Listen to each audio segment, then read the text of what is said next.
Bismillah ar-Rahman ar-Rahim. Ladies and gentlemen, welcome to today's podcast episode. We have a very special guest joining us today, Dr. Asma Char, a former student of mine. In fact, I'm very pleased to have her.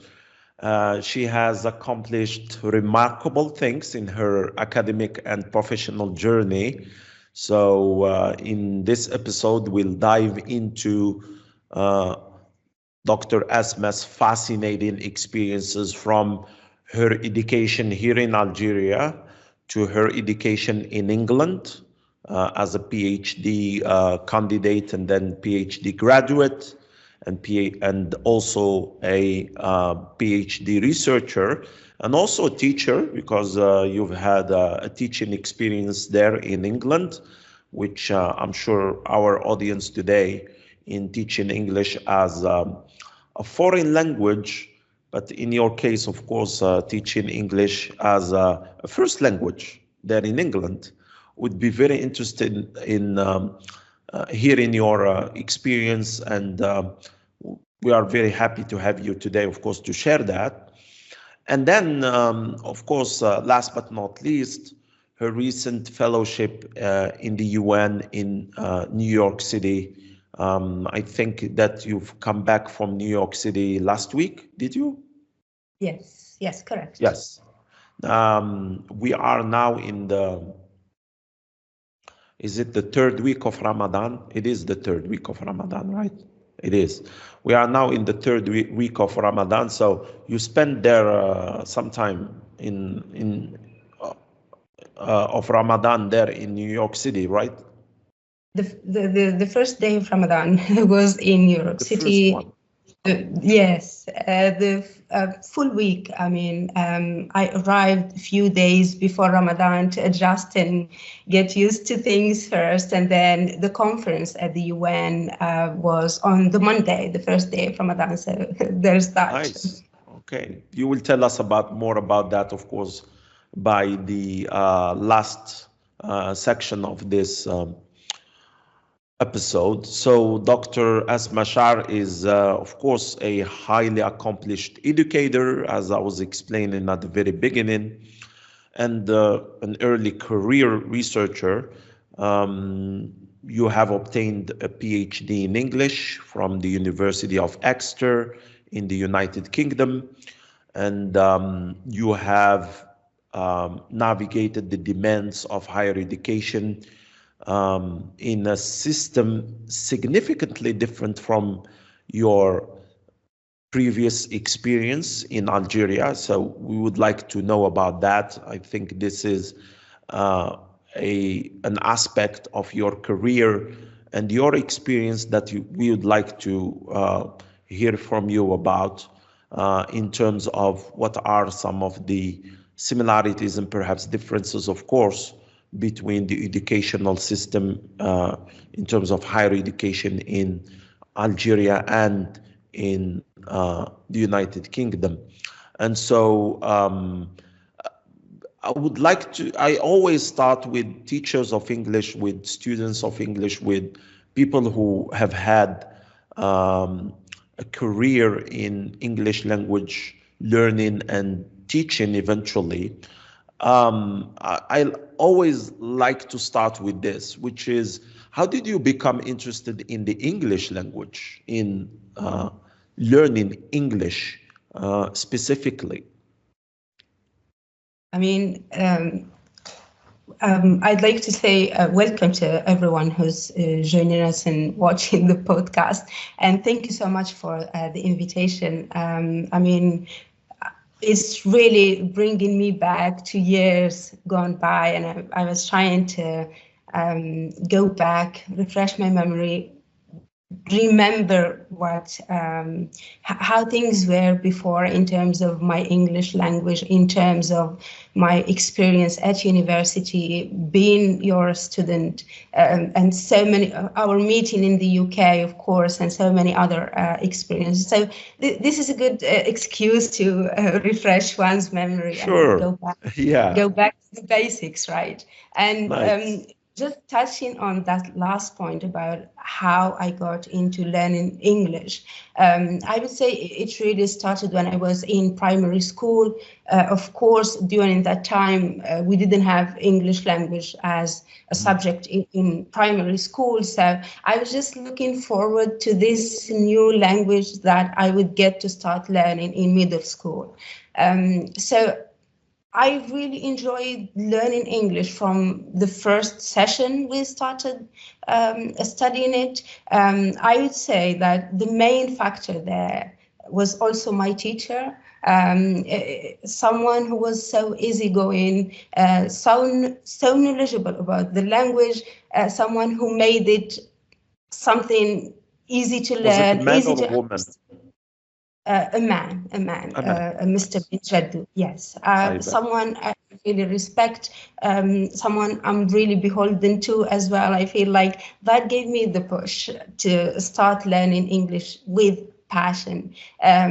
Also, I have to say, all my teachers since have been amazing. Other teachers in middle school, high school, at university, both here in Al-Wad and in ورقلة, so many teachers who really made English something attractive to me, but also you learn afterwards the implications of learning English, right? You have something that you understand would open doors for you, bring more opportunities, something that would allow you to get to know more cultures, more people. And that was something that I was so interested in since I was very young. I mean, before I went to school, I just want to learn. I want to know about people. I want to know about cultures. Of course, back in the day, we only had TV to get to know what's going on in the world. But I knew then that this is something that's going to help me. So that's my question for you. So beyond the classroom, how did you learn English? That is, especially outside the classroom, especially that at that time, as you were saying, we only generally had TV. So for you now, of course, there are many different resources that youngsters can, of course, use to learn the English language, social media, which, of course, at that time was not available, but also YouTube, very useful there. So for you, beyond the classroom, how did you learn and enhance and improve your skills in the English language? I mean, this will just build on what I've been saying regarding amazing teachers, right? I learned English mostly through reading, and like even now I keep saying that my spoken English is not that good. And why? Because the foundation of my Well, it learning is was excellent. For me, it is excellent. You are saying it is not good, but for me, it's excellent. Why, thank you. But yeah, I mean, you are just being humble there. I mean, it's just motivation for me, perhaps, to keep learning. So Yeah, there's that. we have to. Yeah, I understand. Nobody's perfect anyway, so yeah. Absolutely. No, yeah, But sure. as I say, I mean, it's just through reading. Some of my teachers were able to give me books to read. I returned them, sort of a loan. I got to borrow many books. It was mostly fiction, short stories. I mean, something for a middle school pupil or a high school student. But it really gave me a good understanding of the language, grammar, structure of sentences, etc. So I was able to read and get to learn how the language works. I know I keep saying that in those years I watched so many films and mainstream movies, but on TV, but I didn't focus as much on my listening skills. But then again, I mean, you just make that up as you go and you get to learn. When you know the word, you're able to look up its pronunciation afterwards.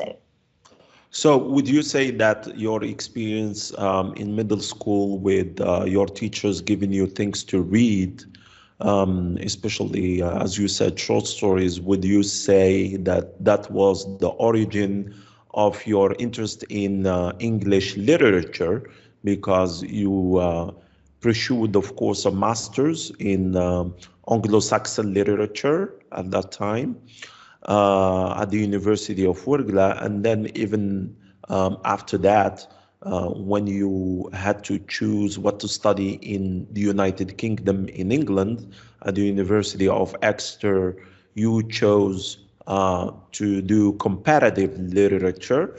So would you say that that's the seed, the origin of your love for literature and reading and analyzing texts, as I know you, of course, from our years at the University of ورقلة? Right. So I think my passion for literature, that was the origin story for English language. But then again, for literature, the start was really with Arabic. When I was little, I was reading so much in Arabic. I mean, my family got me into reading, my sisters, my brothers. I basically was reading all these books that were not really on my level of reading. I mean, I was reading books on politics, on religion, and subjects. I mean, it was sophisticated stuff, but at the same time, I was reading so much fiction in Arabic. So that really got me into loving literature, stories, storytelling, and then that also helped when I started reading fiction in English. So, and I just wanted to pursue that. I mean, I knew early on that I really wanted to study English. I wanted to make that a career path, although I didn't understand it in these terms in those days when I was younger. But then again, I mean, it just stemmed from that, loving literature and then English, and then combining the two as time went on. How important do you think is reading in general in the development of a child? Of course, first, because you were saying that this is something that you've done since you were a child. How important do you think that reading is important in the development of the child in terms of their education?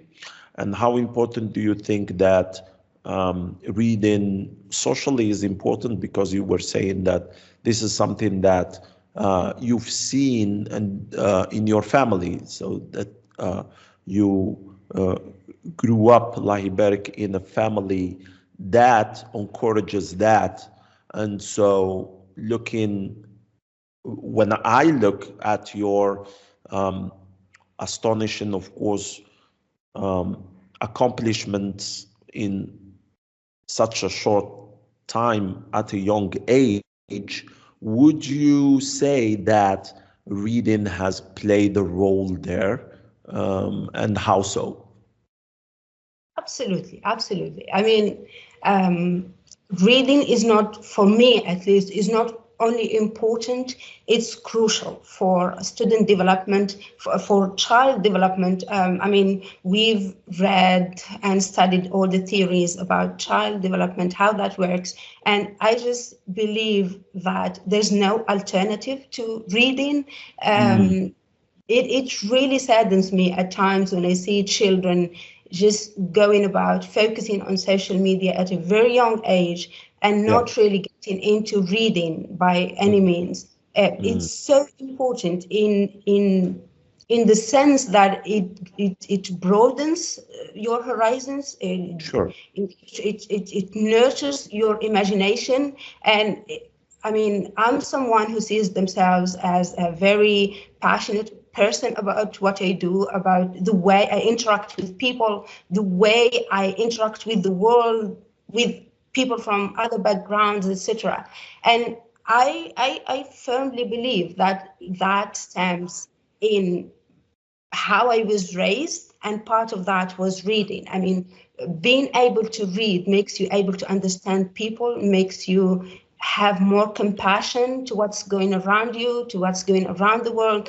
Of course, I think at a certain time, for me at least, I was isolating myself because of my love of reading. I would just take a book, I would just keep reading for days.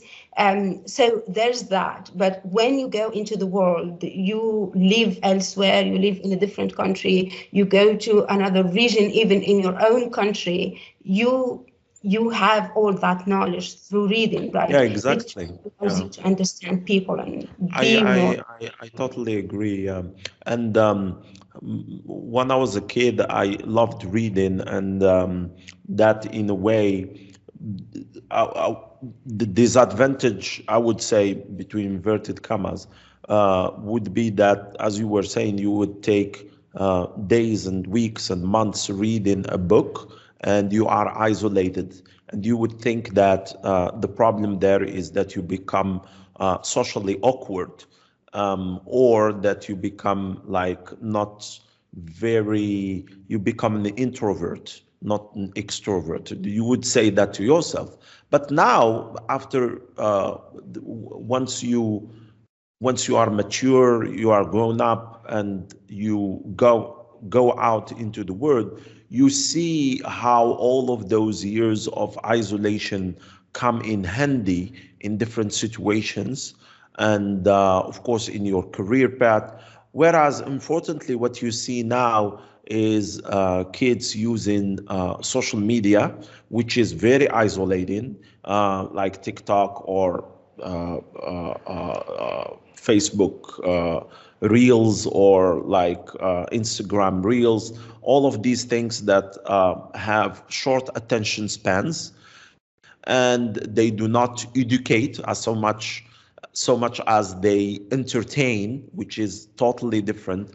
And they keep our children, unfortunately, of course, isolated with no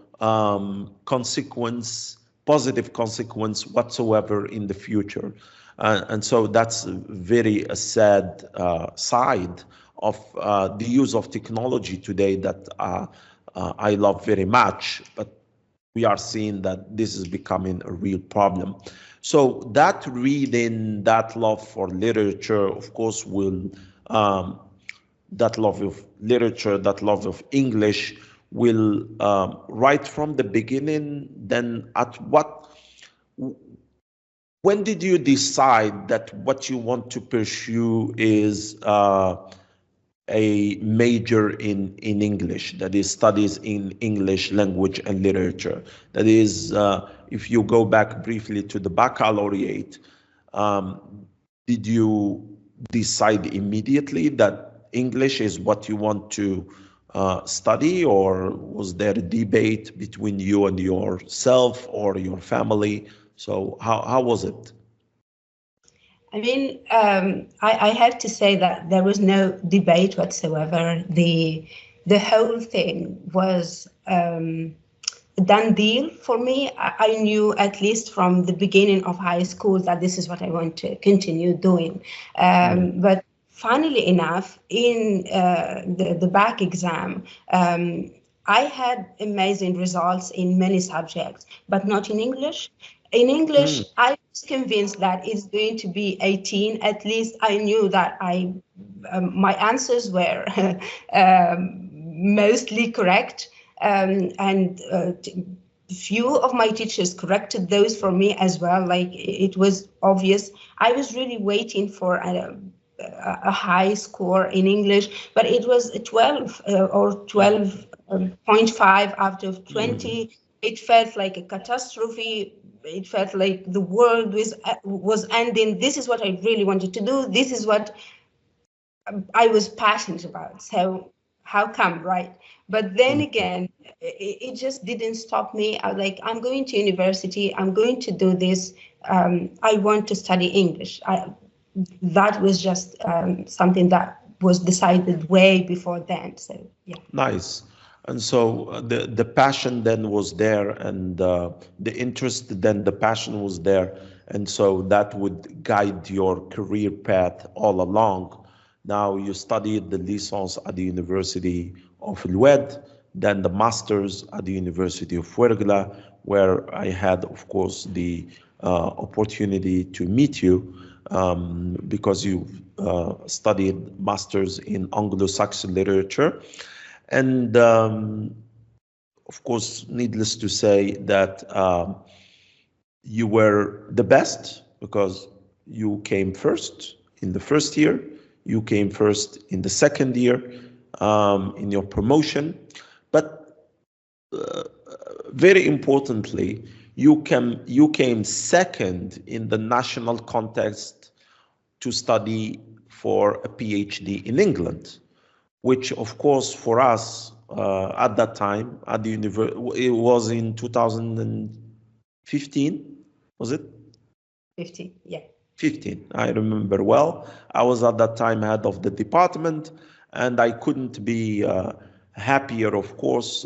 You made us all proud for that achievement. First time in our department that we have, that we are on the national map. So that was something really, really a source of pride for all of your teachers, of course, who all had a very happy year to have you come second in the national contest to study for a PhD in England. So that particular experience, how do you think it shaped your future academic pursuits? That particular experience, that particular moment. I don't think we talked much about this, you and me, but how did that particular moment shape your academic pursuits in the future? I mean, this is a great question. I haven't thought about this in a long time, of course, but just looking back right now and thinking back, I would say that was really a defining moment. There is what's before that and what's afterwards, right? Sure. So I would just say that what all the years before that, all the reading, all the hard work, all the effort and time expended into improving my English, improving my understanding, not only as a language, but also cultural elements, right? So all of this came together to allow me to get the ranking on the national contest, and then start what I see as the second part of my life.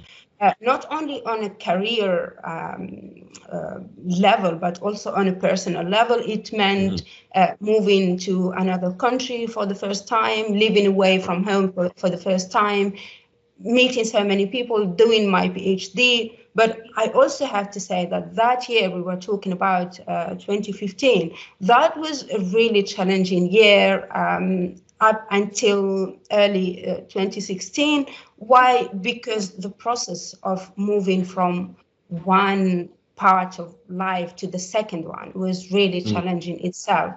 So much paperwork. You remember all the hassle that I do. Yeah. Trainings, at times uncertainty. It was really a time of uncertainty. Most of the time, I didn't really know whether I was going to the UK or not. It was a tough balance to make, celebrating what felt like a tremendous achievement, as you were explaining, but at the same time, we were not sure whether it would pan out or not. But it really made my life different in a positive way. It allowed me to meet so many great people, to do my PhD, which I'm so passionate about as well, and all the opportunities that came afterwards. Nice. So now you moved to the UK, to the University of Exeter.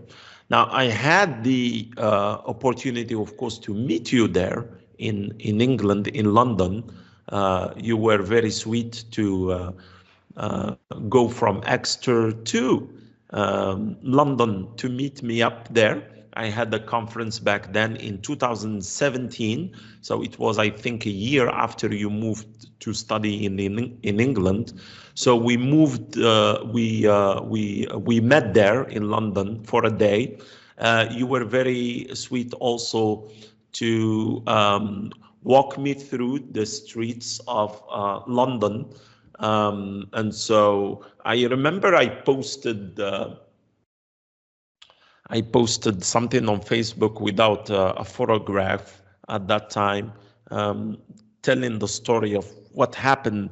And from what I remember, the idea was of that account of our meeting at that time was that who's the teacher now?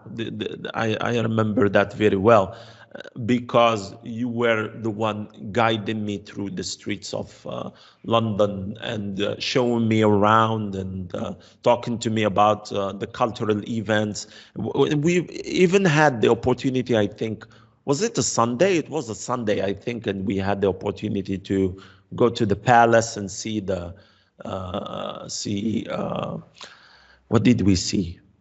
Yeah, changing guards. Very good. Yeah, changing guards, and that was I keep the photographs and videos from that event, and again, I thanked you then, and I thank you again now.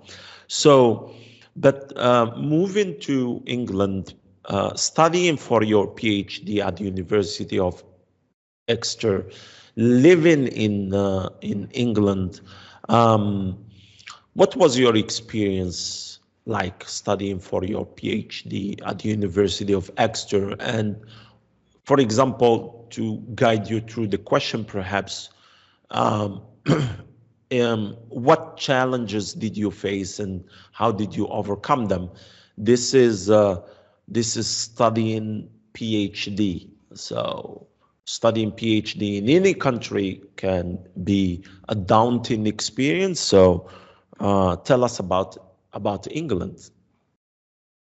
Okay, so I think despite the guiding part of the question, it still feels a bit broad, but I'll try to be concise in explaining what happened and how I see things now in hindsight. So I would start by saying that I'm really grateful for having had the opportunity to do my PhD in Exeter, for the experience of living somewhere else, of living in a new country, but also in England, in the UK. That's somewhere I always, because I loved English language so much, I always had this dream of visiting. Most of the time it was the idea of going there for a conference, going there for some training of some sort for a few days, but it turned out to be 6.5 years that I could not be prouder of. I will start with people because that's really what I focus about, or what I focus on in every single opportunity. I did meet some of the most amazing people in Exeter.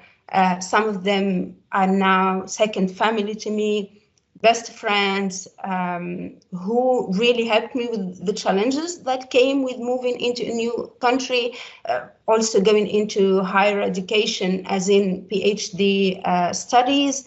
How did they help you?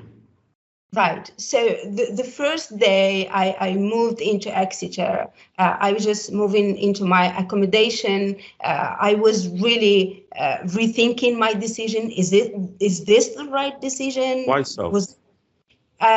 I mean, it's just so different. And I have to say that before Exeter, I went to Canterbury for the training with the whole cohort. That was really a nice introduction into going into the UK and living in a different country, also experiencing educational system there to some extent. It was for a few months, but it gave me a notion of how things will go. But going to Exeter University is a much larger university, more diverse, many more international students. I would say that you just feel that things may be intimidating because you are in this overwhelming.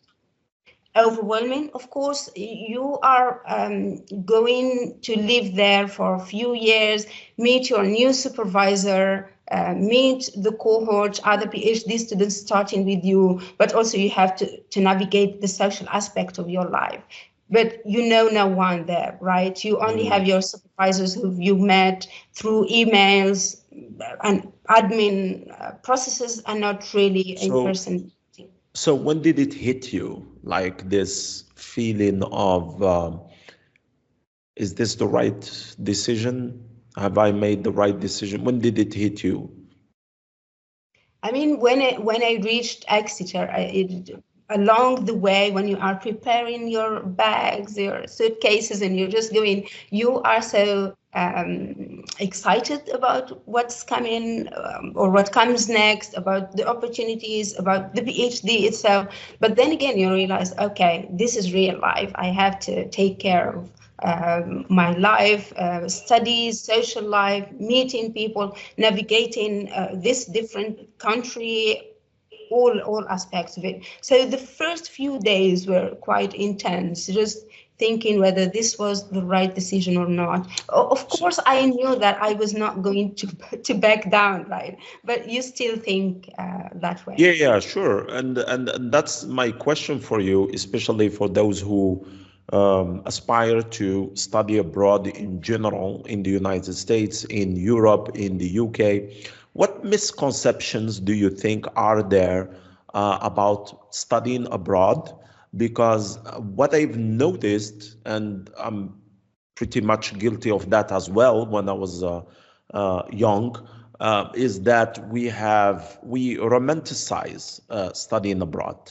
We look at this like this is certainly a life-changing experience, but not in the way we think it is. So we romanticize the experience before we go, and then once we arrive there to this foreign country, we are generally, from my talks to the people, of course, and students, especially Algerians who have studied abroad, they are hit by a different reality that they are very quick to adapt to. No problem there, alhamdulillah, because I noticed that they are, especially girls, very resilient. But there are certain misconceptions. What do you think are some of the most important ones that you would like, from your experience, to not warn, but make the students who are now listening to you and having a license or a master's and want to pursue a PhD, or having a license and want to pursue a master's in a foreign country, should be aware of? I mean, I totally agree with what you were saying about romanticizing the idea of living abroad, of studying abroad, and all its implications.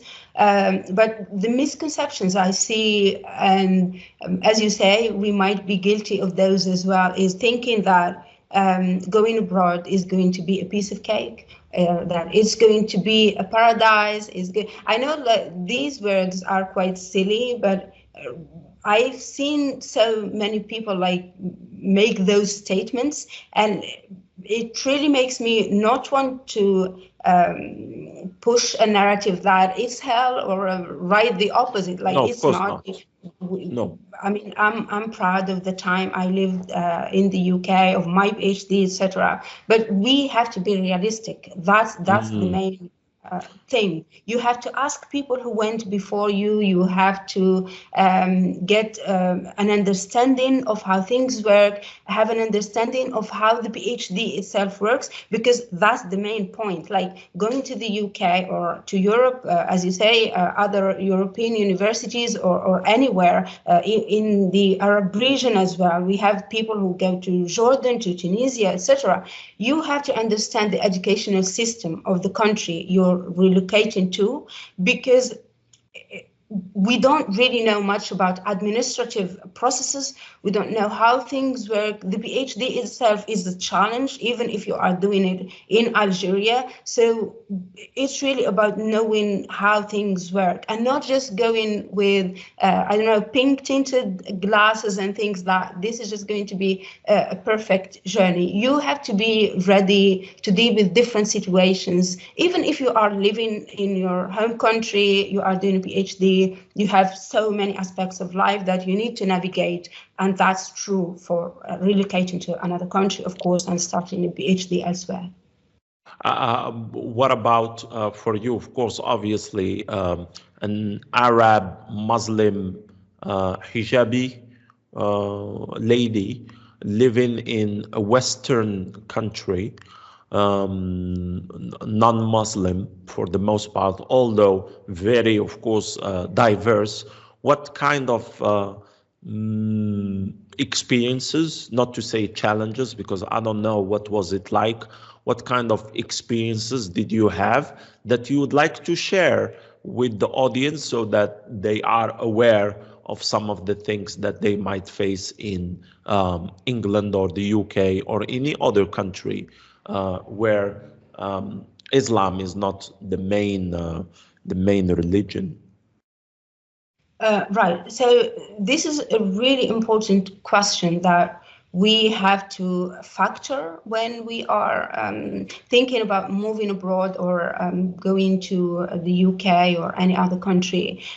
For me personally, I would say that, I mean, I have no trouble calling Islamophobia out or racism. Those are realities. We deal with a lot of that. I have to say that my experience overall was quite positive, simply because I moved to Exeter, and Exeter is a smaller university town than, say, London, for instance.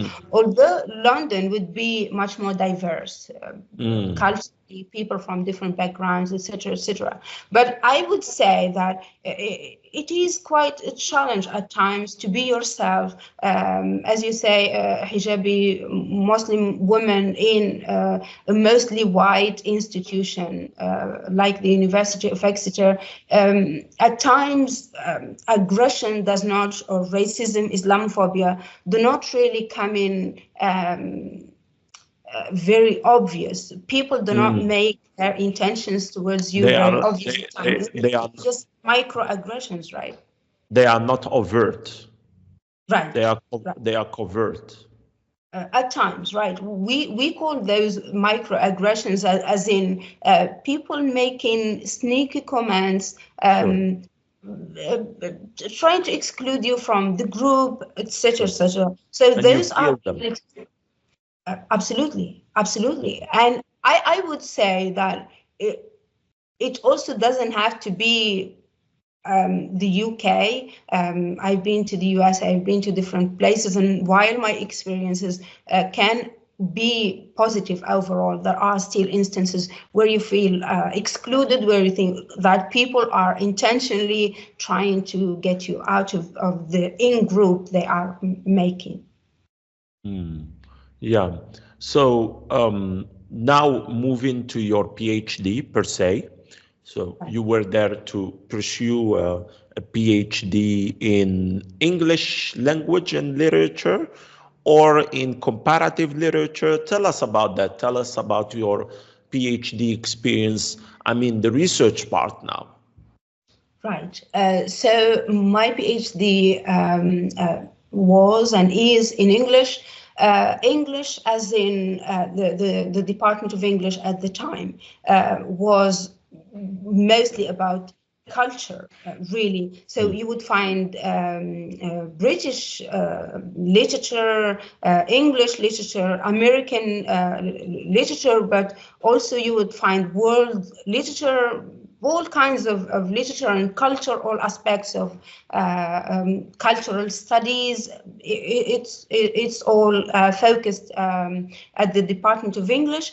My own research did not really start as a comparative study. That was a decision that I arrived at with the help of my wonderful supervisor, both supervisors actually, but I worked more with my lead supervisor who had 70% supervision. So you have two. Right. So what is this about? So what is this about having two? Because we are not used to this. In our case, in Algeria, you have one. Well, you have barely one. I mean that really saddens me. I do meet many PhD students, and I really care about supervision. I always say that your supervisors can make or break your PhD. Yes. It's your own work. It's your PhD. You are the one who's going to write it, as you well know, right? But at the same time, your supervisors really make the difference. And as I said, I had two supervisors, one lead supervisor who I work with most of the time. And then I had a second supervisor who helps with feedback. Whenever I write a chapter, it goes to my first lead supervisor. She's American. She brings a wealth of experience. We talk through that. I make corrections, and then it goes to my second supervisor. She's English, and it just gives you a different perspective to your writing, right? Two people who come from slightly different disciplines, or at least periods, historical periods of time. So they give you different feedback. Who decides that? Who decides the first? Who decides the second? Is this something optional, or is this something that comes directly with choosing the topic and engaging in the PhD research? I mean, that decision is usually made by the administration at the college, at the university, the doctoral college, where all PhD related decisions are made. But I have to say it goes even beyond that to admissions. Admissions where you send your application. I sent my application to Exeter. I started out with one supervisor. I contacted her when I was in Canterbury. I was sending out PhD proposals to different universities. And in Exeter, I just decided, I went through the website, the profiles of all supervisors, and I thought, this is someone who I might work with. I was just interested in what they were doing, subjects that I was interested in as well. So I contacted this professor. Again, she's a wonderful person, but she accepted me as her supervisee. It worked well. I got admission to Exeter, but when I arrived, I believe she was going on leave for an extended time. So then the administration itself moved me to another lead supervisor. But the decision on lead and second supervisor is really beyond me. I mean, it's just the administration who makes that decision. So this is a normal procedure to have two. Right. Just a normal procedure. Everybody that you know has a lead supervisor and the second one. I would say in my case it was a lead and second, but there's also joint supervision where your supervisors would have 50-50 supervision time. We had that in Algeria. Yeah. We had that in Algeria during the time there was what we call école doctorale, which was a system mainly between Algerian and French universities, where you would have someone from, we call that co-supervision, where you would have one from France and one from Algeria. So yeah, we had that, but we don't have that, of course, here in Algeria. I don't think that we have this system at all in the rules or in the procedures. So you then you start your PhD. Can you walk us through a little bit through the PhD research in terms of writing and submitting to your supervisors, because this is different from country to country and very different from Algeria and the UK. I mean, in Algeria, generally, what I've seen from my own experience as well, the PhD is like, okay, we have generally, we have a student, a PhD candidate, they have their topic, and then they are let loose in nature. Like, yeah, just go and do your research. And then after, I don't know, at the end of the year or at the beginning of the year, they meet with their supervisors if they can. And then they sign for them like what they need to sign. And they go into the second year, the third year, and sometimes without even having submitted anything, which I'm tempted to say is generally what happens. I don't know. That could be different from university to university, but that's my general observation. How is it in the UK? Are you held accountable year by year, semester by semester? Do you have classes? Do you only write? Who approves your work? Who approves that you move from one year to another, etc.? Walk us a little bit through that so that the audience would have an idea about what is a PhD like in the UK. Right. So I have to reiterate that it really saddens me how PhD students are treated at times and the lack of guidance they have. The PhD is challenging as it is. You really need some guidance, support. Even if you are like super smart, you're able to work, or you've done a PhD before, you still need guidance for this particular topic you're working on. Back to your question now on how it all works.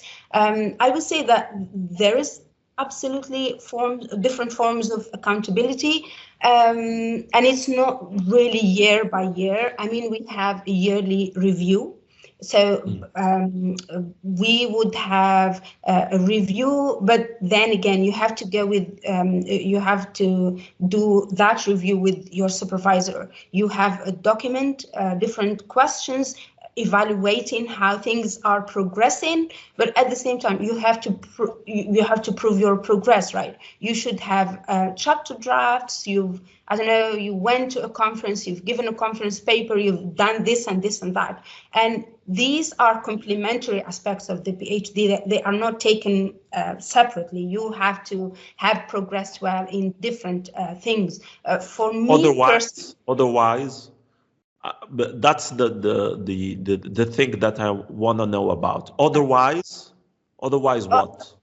Otherwise, I wouldn't say that you would be dismissed or you would lose your PhD spot, but the university and the administrative team, they will try to steer the situation towards progress. They will try to get you and your supervisor to work on things together, so you would call you, for example, and tell you what's going on. We see that you are like you've stopped working on this, or they would want to know what's going on, right?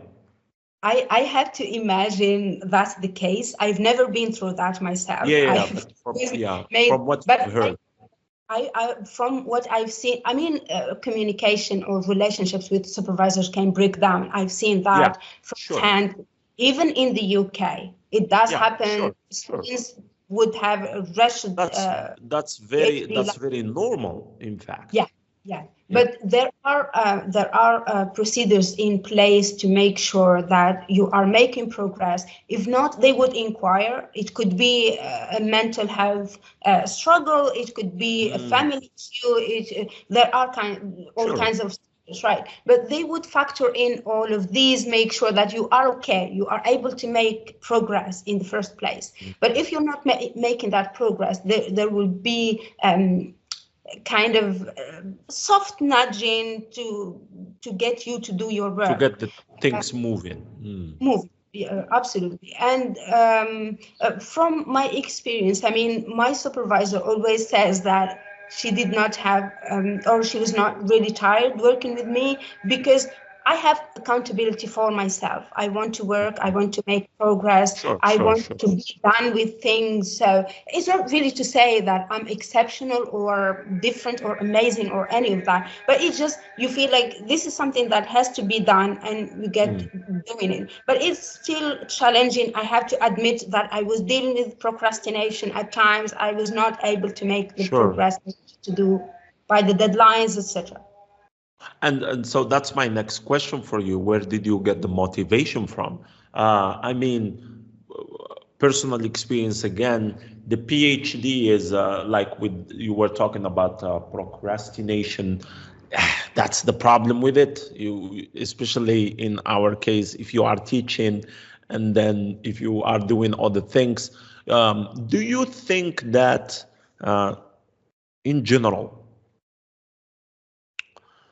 to have an excellent PhD research, like I would imagine yours has been, immigration is the solution? I mean, this is a tough question. I'm not really going to make a judgment, broad judgment on the topic. I would just say it worked for me. I'm grateful for the opportunities I had. It was a great experience. Just trying not to, as you say, again, I don't want to romanticize the experience. I've seen dear friends who had absolutely wretched PhD experience at a certain time. Of course, things were I don't know, dealt with. They had other supervisors, but in my experience, it was the solution. It was what worked well for me. I believe that too. I mean, I think that such a momentous work, very important, because it is, as we were talking about this before, it is a thesis. So it's not just a dissertation in the sense of a writing piece. It is a thesis in the sense that there is a thesis, there is an argument being made here. And for that, you need not only all your faculties, mental and of course cognitive, and of course in terms of intellectual, but you need the time and you need the isolation.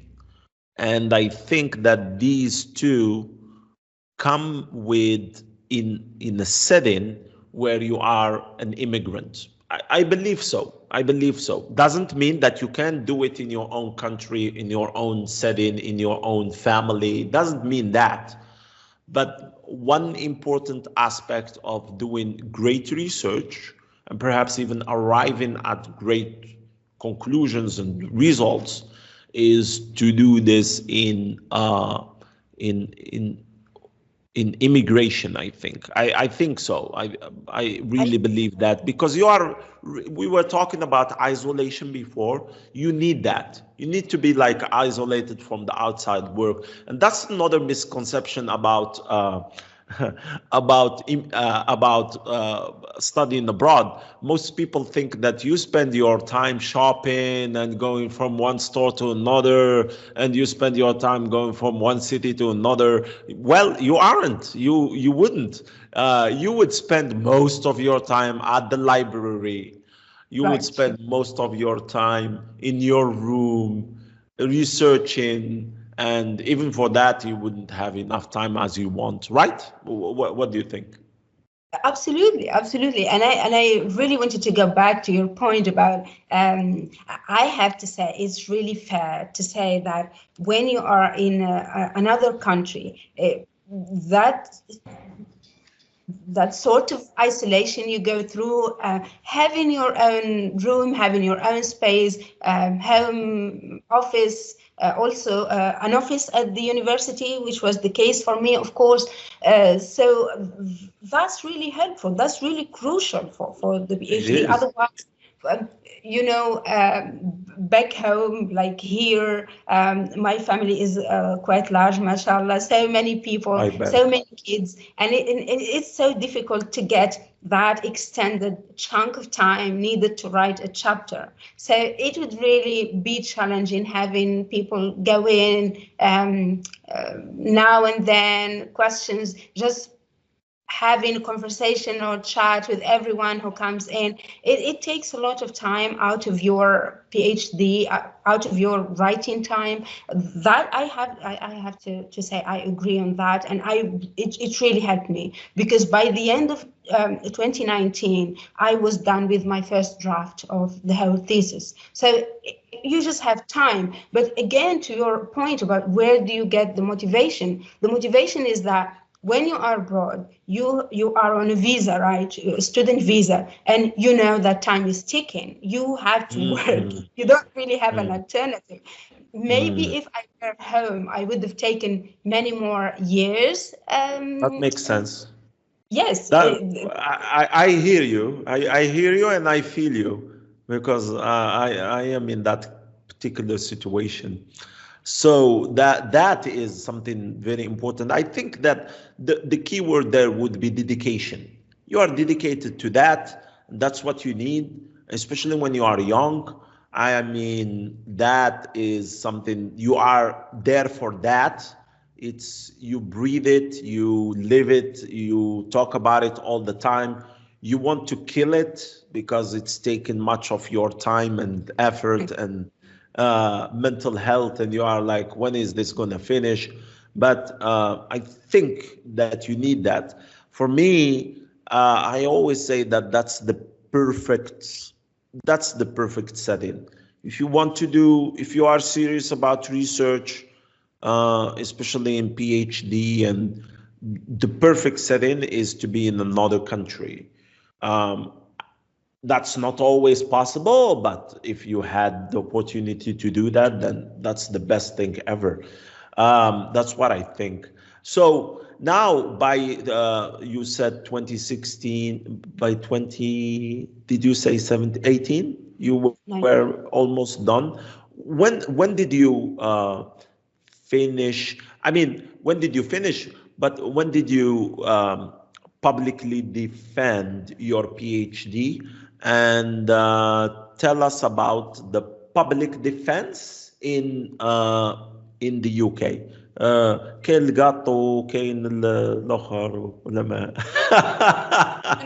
I have to say for us this is the sutnos in the masters, at least.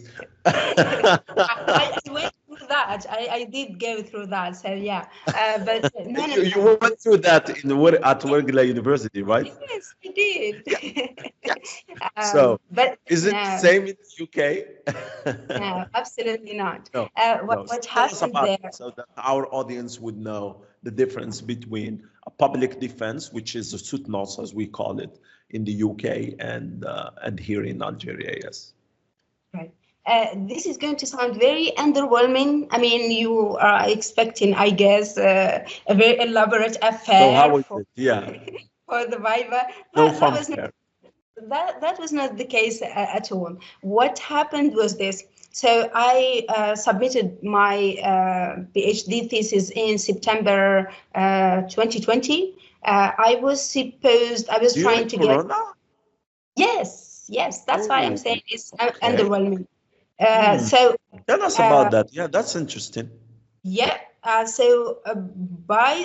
was just so grateful that I was done with the writing up by before the pandemic hit, right? It was really a blessing, because then I had to adjust to how the world was changing, all the restrictions on movement on going out, etc. So September 2020, I submitted my PhD thesis. By the end of the year, I was supposed to have my viva voce, but what happened is that one of my examiners, my external examiner, had I have to say some circumstances.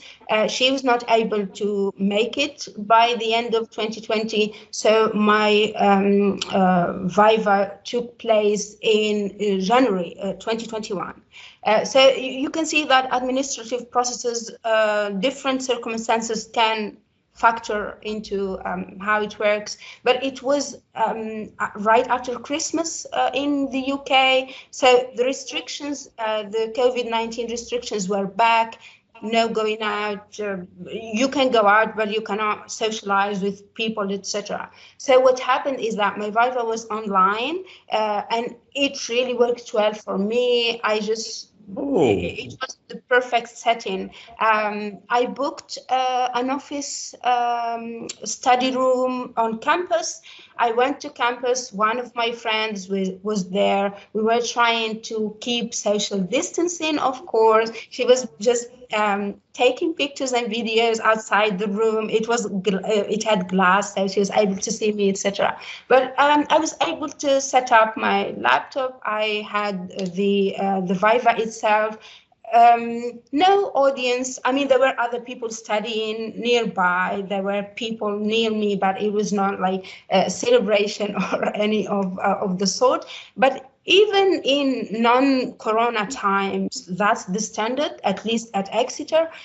Even if it's in person now, people are back into in-person Viva voces. What happens is that you are in the office, in the room with your examiners, internal from your university, and external from another university, an expert on the topic, supposedly, and then you have someone from university on the admin side to make sure things are proceeding smoothly, and your supervisor, if you wish, that you have to talk to them. So I invited my supervisor. I really wanted to have her join us.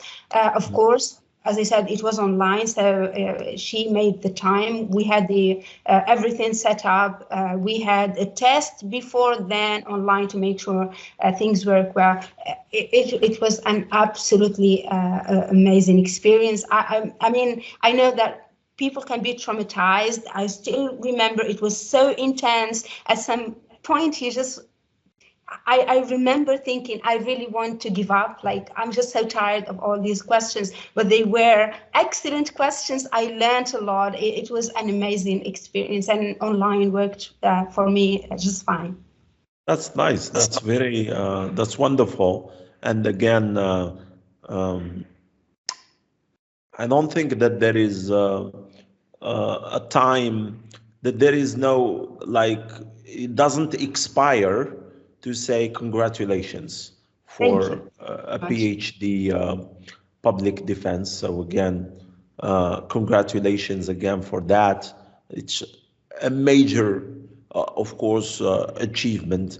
Now, your studies in the UK as part of a PhD program,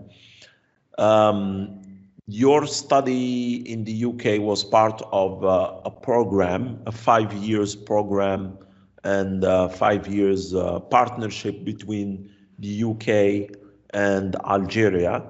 And there were many students who were sent to the UK, of course, to study a PhD there. From what you know, from what your own evaluation of the whole partnership, was it a successful one in terms of people going there, studying a PhD, finishing and coming back? So we have study, finish, and come back. In these three parameters, do you think that, of course, obviously, for you, 100% successful, because you've been there, studied, finished your PhD, came back. So you are now in Algeria. From your experience, from what you have heard others in general, rumors, I don't know, how would you evaluate this 5 years? Because the national contest went for 5 years in a row. That is, for 5 years, they had this national contest. For those wondering, how did you get there? It was part of a 5-year partnership between the UK. Now, for those listening, it's not available. So let's hope that the two governments would renew this.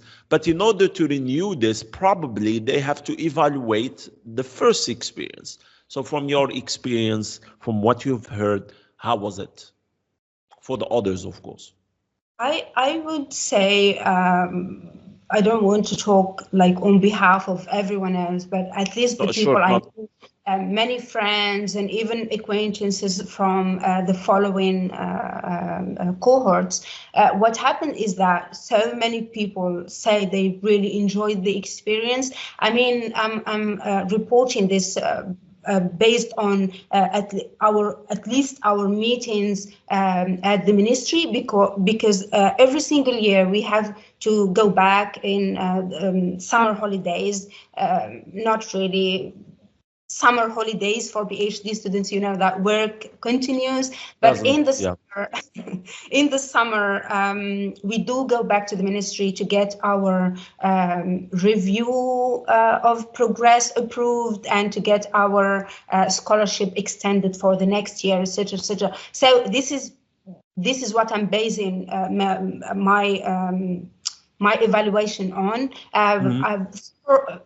Several years, we've met with other PhD candidates at other universities all over the UK. I think the consensus was that this was a great opportunity for most of the people I talked with. I know that there are people who had to drop from, I mean, it sounds bizarre to some of us at times, but there are people who were not able to go on. Of course, to finish. Yes, I would say. Was it because from your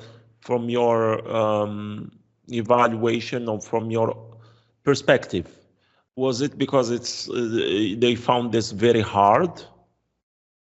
I mean, what I would say is that so many factors go into this. If you have certain family circumstances, challenges back home, challenges in the UK, I don't know, experiencing racism, having a very difficult relationship with your supervisor. If you combine any two of these factors, then it might lead to someone dropping their PhD. I know that for every single person, it was a very hard decision to make, of course, but then again, we have to know that there are cases like this where people have different experiences. We cannot just generalize and say this was successful. And from what you are aware of, have some or few or many people stayed there or came back?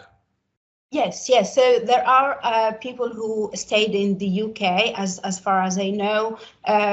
Some of them settled there through finding a job. If you get a sponsored visa, we call it, then you are able to stay and work there. Other people stayed there through social aspects, getting married there, starting a family in the UK, so it would be difficult to come back, etc. So there are people who are still in the UK, a lot of people who are back here. It really depends.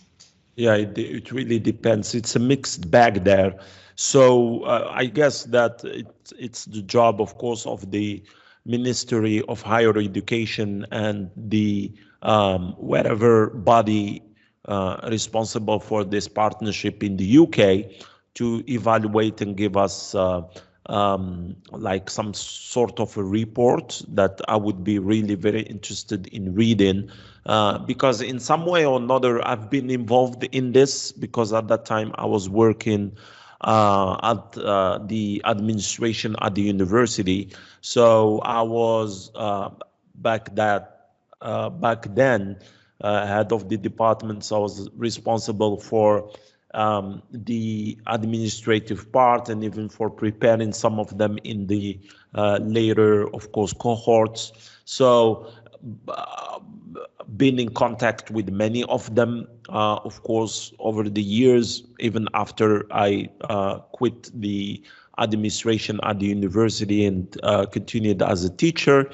So I would really be very interested in knowing how do the two partners, the UK government and the Algerian government, evaluate this. So if you hear about any kind of study about this, I would be very interested in learning about it. Now, you were talking about working there. So you've had an experience of teaching in the UK. While you were a student there, a PhD candidate, of course. Can you tell us about that experience, please? Because next to knowing or being curious about how studies usually go in the UK, a lot of people listening or watching this are curious about what is it like to work in the UK and especially teach in the UK. So from your experience, what is it like?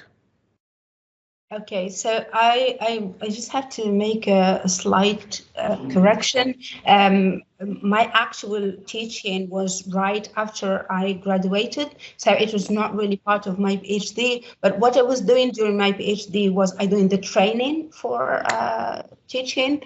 So I went through a training program provided by the University of Exeter. What happens is that you attend several parts of the training where you are taught about teaching and learning, how to deal with classroom management, students, and it was quite practical, so it was really helpful. But at the same time, you asked me earlier about doing the PhD as a research degree only or having elements of studying. I know so many people who had to do an MA, another MA before they start their PhD at UK universities. But English, my own department and degree did not have that requirement. My supervisor did recommend a couple of courses that I attended, but I didn't have any assessments or anything to do. I was just going to attend the lectures, etc. So that gave me an idea about how teaching works. I did what we call shadowing. So I would attend with another lecturer and just see how things work, do some preparation in advance of the classroom, etc., etc. So that was really helpful. I got an idea of how things work, how to prepare your lessons, making lesson plans, etc., etc. Afterwards, I started teaching first at the University of Exeter as a graduate teaching as associate. I was not an assistant because I was done with my PhD, so this is a slightly different title. But then again, my teaching was not at the Department of English, where I did my PhD. It was at the Institute of Arab and Islamic Studies. It was really interesting. معهد الدراسات العربية والإسلامية, which is an amazing department, institute at the University of Exeter. I was teaching gender identity and modernity in the Middle East, and that's because my PhD was on feminism and women's writing in the Arab world and Britain. So Who did you teach? I taught students, second-year students, and I even had a third-year student with them because they came from different departments. Some of them were doing sociology, some of them were doing political science. They just came from different departments, and they do these courses at the Institute of Arab and Islamic Studies. Because students do have so many options, they are able to combine. They call them joint degrees, where you are able to study different things. You don't really have to be specialized in a specific subject. So I was teaching them about the Middle East, about imperialism, the perception of the Muslim and Arab worlds in Britain. Interesting. Also focusing on the colonial practices, trying to get rid of all these glamorizing the West and saying that the East is backward. Even the binary of the two is ridiculous. So I was just trying to make my students gain a broader understanding of the Middle East, North Africa, the Arab and Muslim worlds. But also talking about teaching experiences, I taught as a visiting lecturer right after that at another university in the UK, Bishop Christ's University, BGU. At BGU, I was a lecturer. That meant that I taught two cohorts of students. I taught them both lectures and seminars as a lecturer would, and I taught them two modules called Victorians Unbound, because my PhD was on Victorian Britain and the Arab world, and the Literary Globe, which is about world literature. So you can just say that I was teaching about Caribbean literature, Aboriginal literature in Australia, etc. It gave me a range of subjects to teach. My students, I mean, I just had the feedback from them that they were really enjoying having someone from a different background teach them, bringing also a different understanding of what things are, a different understanding of Victorian literature, of world literature, how I see African literature, for instance, etc., etc. So I was really trying to give my best to my teaching. It gave me a good insights into how teaching works in the UK overall. So how would you describe teaching in the UK in terms of your duties as a teacher? Now, I know you've had some experiences here in Algeria teaching at the university. And of course, you've studied a license, you've studied a master's here in Algeria. So you are in a position where you can compare and contrast the UK educational system at higher education and the Algerian one. So what for you are the most salient features in those in terms of comparing the two? I think I will start answering this by referring to one of the points I think your most recent podcast speaker touched on, which is the fact that elsewhere, at least in the UK, students are not really expected, at least at BA undergraduate level, they are not expected to study 12, 13 different modules, right? Oh, so it's the same. She was talking, she was talking about the United States. Is it the same in the Anglo-Saxon system? I mean, seems to me like that, right? Is it the same? From my experience in the UK, that's how it is. So students are really expected to have so many modules to study, but their modules do change each term. So at least 2 terms of full study, they would have different modules. You are able to select your modules. You are able to combine different things to give yourself more options. What's the average of subjects or modules that you would have per semester? I would say 3, 4. 3, 4, that's all.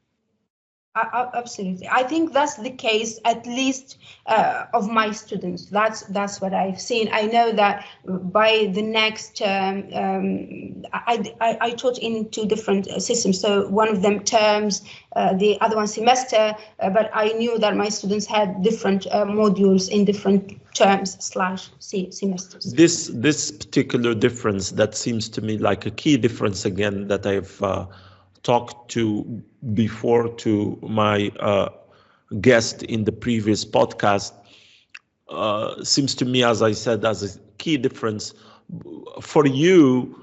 how is it a key difference, if it is a key difference for you, that is between the two educational systems? What would that prompt students in our system, where we generally have an average of 12 modules and 3 to 4 modules or subjects in the UK?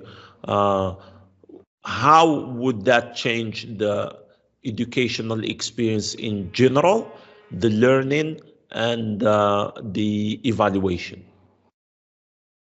I would say that I've been thinking about this very point for years now. I mean, I went through the educational system here, higher education system, during my undergrad and postgraduate taught. That's my MA here, and then the PhD in the UK.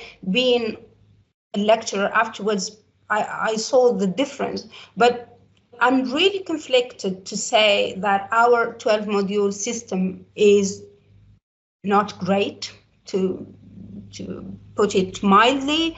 I'm only saying this out of my own experience. I mean, I really enjoyed studying. I mean, we've had all these modules about linguistics, sociolinguistics, psycholinguistics, I don't know, didactics, literary theory, all these translation, French, all these different modules.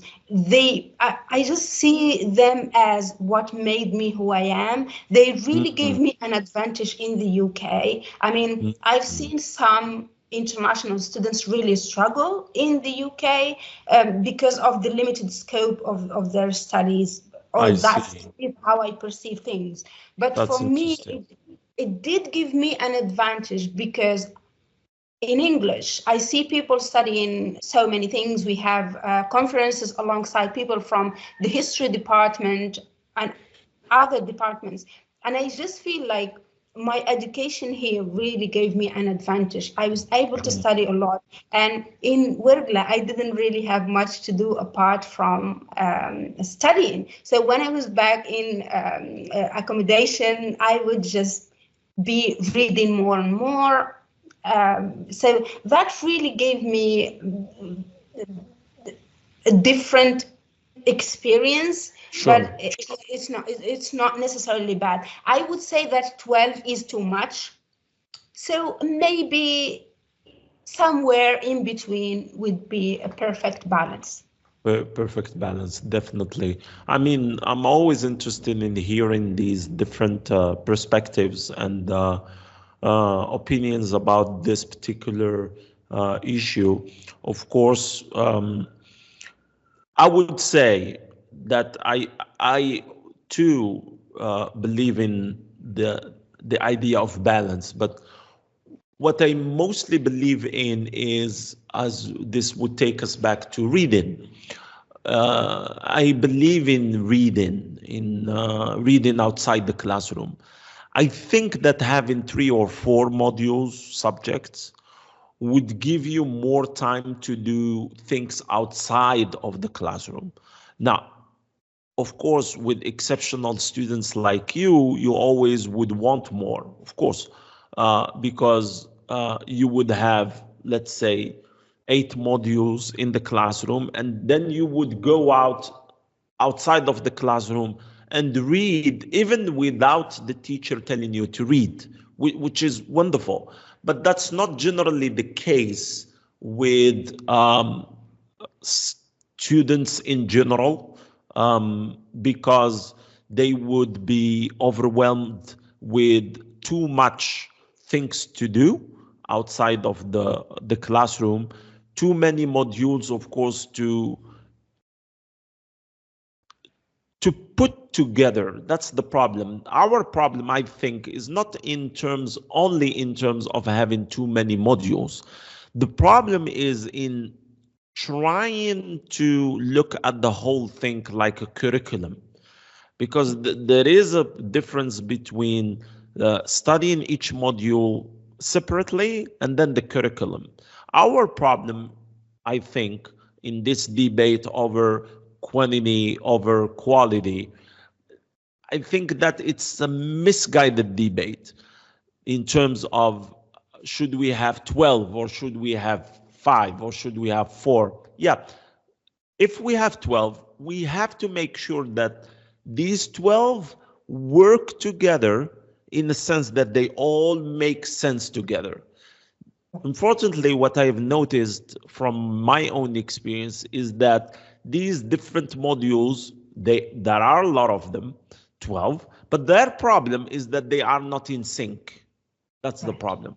That is, you would have different objectives, different goals for each module, different evaluations, different tests. And so that is overwhelming. Nobody can deal with that. It's a big problem. And I truly believe that nobody can deal with that.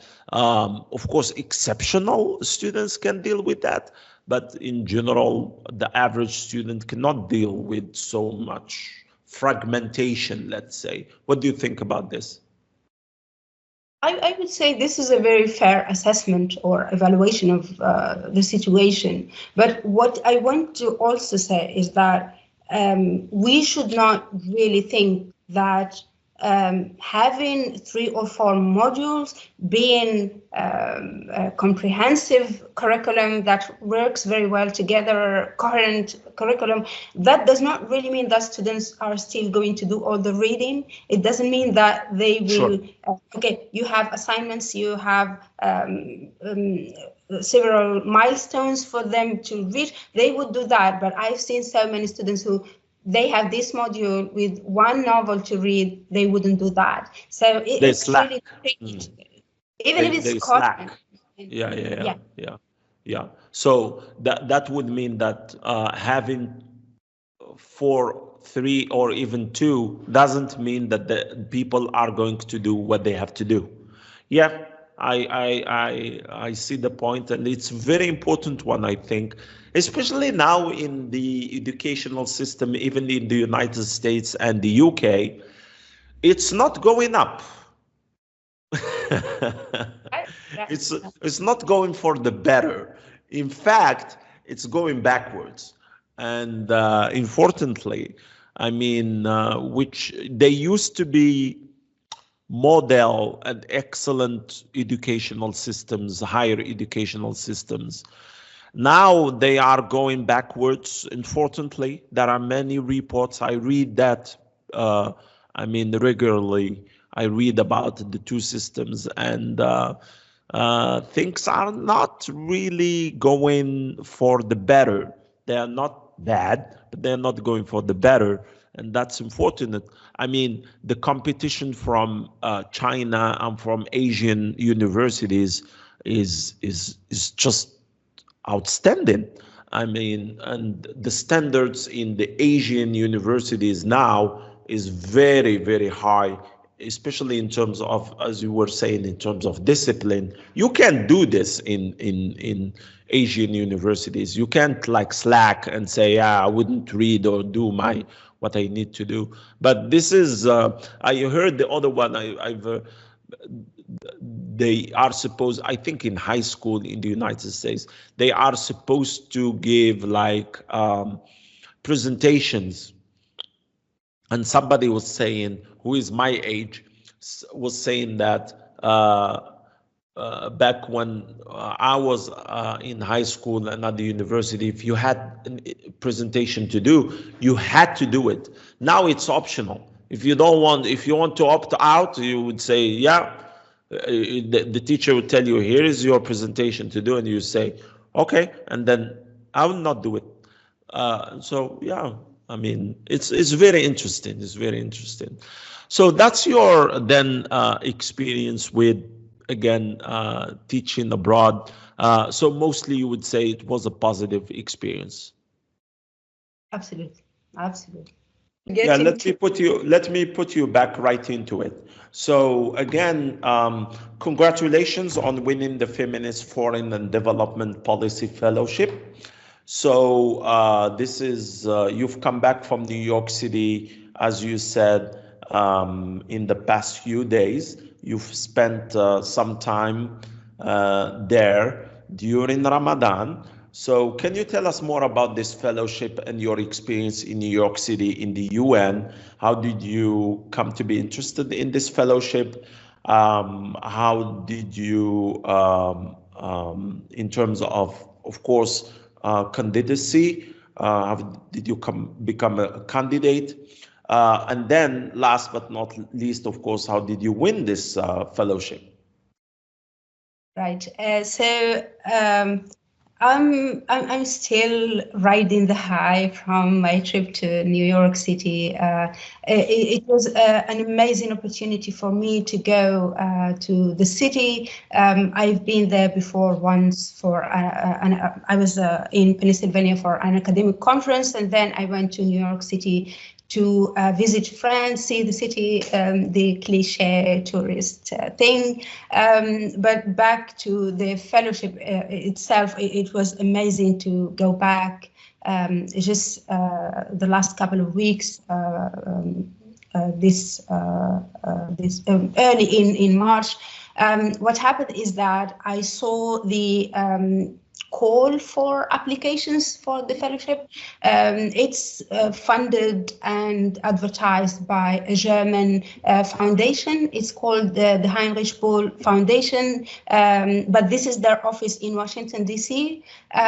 What happened is that in December last year, I saw the application through one of WhatsApp groups from another opportunity in Europe that I can comment on later. I did apply.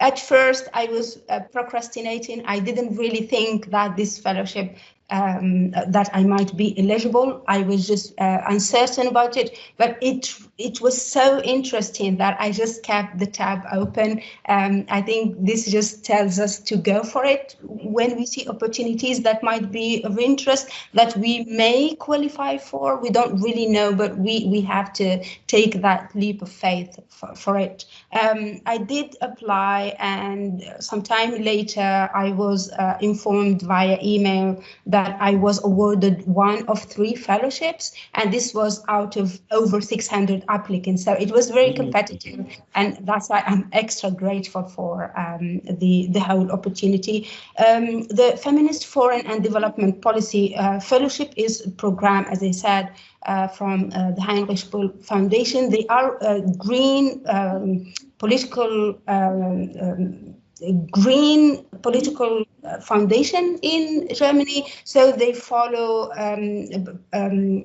the overall line of Germany, but also they are quite independent in their efforts. For example, for this fellowship, it aims to bring young people from the global south into the UN, where we attend. I was able to attend the 68th session of the Commission on the Status of Women, called CSW 68. I've attended only 1 week out of 2 weeks. What happened there is that UN Women, the main agency for women's rights across the globe, and civil society, politicians, decision makers, they come together with young people to discuss the progress that's happening, the challenges that women and girls face across the world, and solutions. I mean, education was one of the main points that everyone was trying to focus on, as well as providing funding and finances to make sure that women are able to access, have their needs covered, etc. It was really amazing because it gave me the opportunity to be part of discussions. I went there as a researcher, but also as a Muslim woman who was doing research on feminism and on women's rights. Now, I know that the word feminist in our context can be very contested, can give conflicting reactions, but for me, my understanding, the way I see it, is that it's about women's rights, and we Muslims believe in women's rights, right? If we say that Islam doesn't really give women rights, that would not be accurate at all. So what I'm doing is that I'm focusing on the rights of women and girls, but also focusing on the cultural sensitivities of our societies, basically trying to think of how we can make our voices heard, how we can be included in conversations at UN level, at the government level, etc. I did meet the Algeria mission to the UN, amazing people, very hospitable. I met Mrs. Kauthar Kriku. She's the minister in Algeria for social solidarity. She's given an overview of how women's rights are doing in Algeria and what's happening. I have to say the two other fellows, it was amazing to meet them, Amna from Pakistan and Anne from Zambia. It was really a nice collective of people, along with the two foundation people who were with us throughout the trip to New York City. I have to say thank you to them as well, Teresa and Remo. They just gave us the opportunity to attend so many events. They had their own program of events. We met the Minister of Family in Germany. We've met politicians from other countries. We went to the International Peace Institute right across from the UN. So it felt like a very intimidating place to be because of how many high-profile people there. But it was really wonderful because all of those people were willing to hear us. They were willing to discuss how we can better improve women's opportunities across the world. I have to say, I completely recommend this fellowship program to anyone who wants to participate. The applications will be open possibly later this year. I know that they might be opening applications earlier this year. So in December, if anyone is interested, they could check the foundation's website and social media. They will be advertising the call for applications there. What's the association's name again? Heinrich Böll Foundation. I'll write the name to you so you can perhaps add it. Okay. So we want to wrap this up with two questions. The first one, as an early career, of course, researcher, you've had an amazing start already with this fellowship, for example. What are your future plans and aspirations in the field of women's rights, English literature, and education? I mean, this is a great question, but at the same time, I have to say I'm still figuring out those aspects of my future as I go. But what I definitely want to do is to keep publishing, keep doing research. I mean, working on literature in Arabic as well. It was an amazing opportunity for me to go back to Arab literature that I really enjoyed reading. I did translations, and I really thought, although I'm not specialized in translation, of course, but I really enjoyed doing translation from Arabic to English, so I might continue with that. At the same time, I would really love to continue looking for other opportunities to be involved in more hands-on, on-the-ground work. There's another opportunity that I participated in, and it feels like it's been opening more opportunities for me. That's just to encourage those, the readers. As I said, I do enjoy doing translation, although it's not my specialism in English. But then again, the ability to give exposure to works in Arabic for an English-speaking audience just makes the process easier to deal with. And I really aim to try at least to translate a few works, women's writing from Arabic to English. If I I'm able to do that. And just back to also to the opportunity I've mentioned, which is European Forum Albach, which is abbreviated as EFA. This is a 2-week forum in Austria, in the beautiful village of Albach. It takes place every year, August, late August, early September. It's also similar in terms of the forum's ability to bring in so many politicians, decision makers, civil society, NGOs, the youth, students from all over the world. I mean, they do receive thousands of applications. So I believe the applications are open now, so if anyone is interested can do that, but I think it should be quickly. They might be extending applications this week or next week, I'm not certain, but this is a great opportunity where you meet so many people. If you keep in contact with those wonderful people that you meet, then they do share opportunities, and one of them was my fellowship from the Heinrich Böll Foundation. So you just see how one opportunity opens doors for other opportunities. It's really important to keep looking, try to find opportunities, apply. I mean, sometimes I do get funding, I do get accepted, sometimes I don't, but I do try. That's what really matters. That's just wonderful, and I think that that's an excellent segue to my next and final question, which is, what is your advice for the young? I would say go for it. If you have a project, an idea that you are trying to start, whatever you're dreaming to achieve, start doing the work. I know when I was much younger, I was into daydreaming, just dreaming of things, but at times not really doing the work required for achieving those. Try to be realistic. Try to turn dreams into goals, into objectives that can be achieved. I would also say we, the older generations, don't really have a good relationship with social media. We might see it in a negative way at times. I know it can be very informative, but try to limit your social media consumption times at times. But also, I just mentioned the word consumption.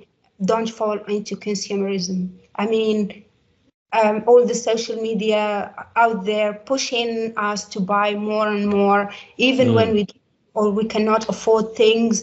Be your own person, be true to yourself, be true to your principles, do whatever you enjoy.